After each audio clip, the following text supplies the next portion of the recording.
আসসালামু আলাইকুম। আমরা বাংলাদেশের মানুষ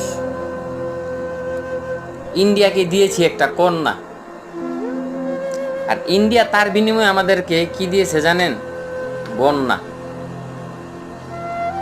হাজার হাজার মানুষের পরিবার নিঃস্ব হয়ে গেছে একমাত্র এই বন্যার কারণে। কিছুদিন আগে ইন্ডিয়া থেকে নরেন্দ্র মোদী বলছিল যেন আমি বাংলাদেশের কোনো লোককে ভালোবাসি না, আমি দেশটাকে ভালোবাসি। কথাটা সঠিক, উনি কোনো জনগণ ভালোবাসে না, দেশটাকে ভালোবাসার কারণটা কি জানেন? ত্রিপুরা রাজ্য, মেঘালয় রাজ্য, এগুলা যেমন বাংলাদেশের একটা অংশ,